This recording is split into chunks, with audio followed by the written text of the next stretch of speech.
তোর মতো সুন্দরী মেয়েদের দিকে সবাই হা করে তাকিয়ে থাকে, আর দেখ ছেলেটা একবারও তোর দিকে তাকাচ্ছে না। আমি কি ওকে দেখানোর জন্য সাজুগুজু করে আসি নাকি? আর টাকাটা হবেই বা কেন? আমি কি খুব শক্ত? কেন তাকাইলো না? তোরা যা, তোদের দিকে তাকায় থাকো, আমার তো ঠেকা পড়েনি। অবশ্যই তাকাতে হবে, প্রত্যেকটা মেয়ে চায় তার দিকে তাকা। কেন ছেলেরা চায় না?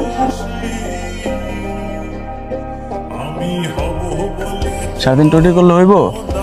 আচ্ছা, ওই মেয়েটা এমনি করে বসে আছে কেন? শুনলাম ওর নাকি রেজাল্টটা তোরা ভালো হয় না। ঠিক আছে, তোরা থাক। আচ্ছা আসতেছি। তোমাকে হাসি মুখে সুন্দর মানায়। আমার রেজাল্ট আমি জানি, ক্যাম্পাসের সিনিয়র হিসেবে বলছি, এরপর যদি কোনো বিষয়ে কোনো হেল্প দরকার হয় আমাকে জানাবে, ঠিক আছে?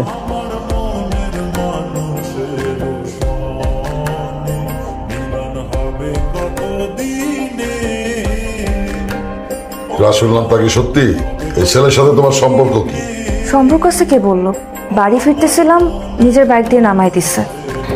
আমি এই ইউনিয়নে পলিটিক্স করি, আমি আশা করব তোমার নিয়ে আমার যেন কোনো বিতর্কে জড়াইতে না হয়।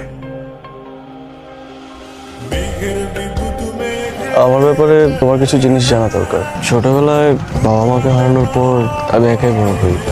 তারপর থেকে বলতে পারো আমি আমার বন্ধু বান্ধবদের সাথে বড় হয়েছি। ওরা ছাড়া এই দুনিয়াতে আমার আপন কেউ নেই। কে বলেছে তোমার আপন কেউ নেই? আমি তো আছি। আমি বুঝলাম না। তোমার বন্ধুরা যদি তোমার আপনজন হতে পারে, তোমার পরিবারের সদস্য হতে পারে, তাহলে তোমার ছোট্ট দুনিয়ার একজন সদস্য কি আমি হতে পারিনি? তুমি কি সারা জীবন আমার সাথে থাকবে? কখনো কিন্তু ছেড়ে যেতে পারবো না। ঠিক আছে, কিন্তু আমার সাথে কিন্তু অনেক অপ্রয়োজনীয় কথা বলতে হবে। তাই? আমি এমনিতে অনেক অপ্রয়োজনীয় কথা বলি। আমাকে নিয়ে পুরো শহর ঘুরে বেড়াতে হবে, আমাকে প্রতিদিন বাসায় ড্রপ দিতে হবে, আর আমি যখন চাইবো আমাকে নিয়ে ঘুরতে বের হবে, তাহলেই হবে। মুশফিক ভাই নয়নতারাকে আংটিটা পরিয়ে দিলেন। আরে ধুর, এটা তো খুবই কম দামি একটা জিনিস। দামের কথা কখনো বলতে হয় না, দাম বলে যায় ছোট লোকেরা। তাছাড়া এটা আমার কাছে অনেক দাম।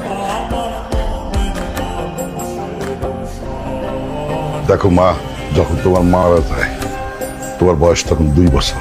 তোমার সুখের কথা চিন্তা করে আমি বিয়ে শাদী করি নাই। কেন করি নাই জানো? তুমি যাতে ভালো থাকো। দুনিয়ার কোনো বাবা মাই চায় না তার মেয়ে কষ্টে থাকুক, তুমি সুখে থাকো, সেটাই আমি চাই। কিন্তু ওই ছেলে কোনোদিন তোমারে ভালো রাখতে পারবো না। তোমার যেটাতে ভালো হয় সেটাই আমি করব। বাবা, ওরে আমি কোনোদিন কষ্ট পাইতে দিই নাই। তোমার বাবা আমার বন্ধু, আমি চাই তোমাদের পরিবারে আমার মেয়ের যেন কোনো আলোচনা না হয়। আরে বন্ধু, তুই তোর মেয়ে নিয়ে এত চিন্তা কেন করছিস? তোর মেয়ে এতদিন তোর ঘর আলো করেছিল, এখন থেকে আমার ঘর আলো করবে। তাহলে তুই যদি বলিস, তাহলে কাজী সাহেবকে বলি বিয়ের কাজটা শুরু করতে। শুরু। কাজী সাহেব শুরু করেন। আলহামদুলিল্লাহ। হ্যাঁ হ্যাঁ, বিয়ে পড়ান জলদি জলদি। কি হয়েছে তোমার? এমন করতেছো কেন?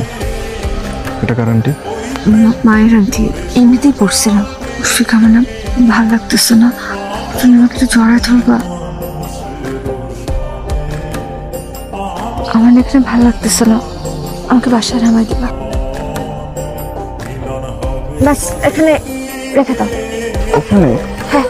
তোর বাসা না তো সামনে? এটা পেছনের রাস্তা, বাসার সামনে দিয়ে যাওয়া যাবে না, ঝামেলা আছে। পেছন দিক দিয়ে আমি ঢুকে যাবো বাসায়।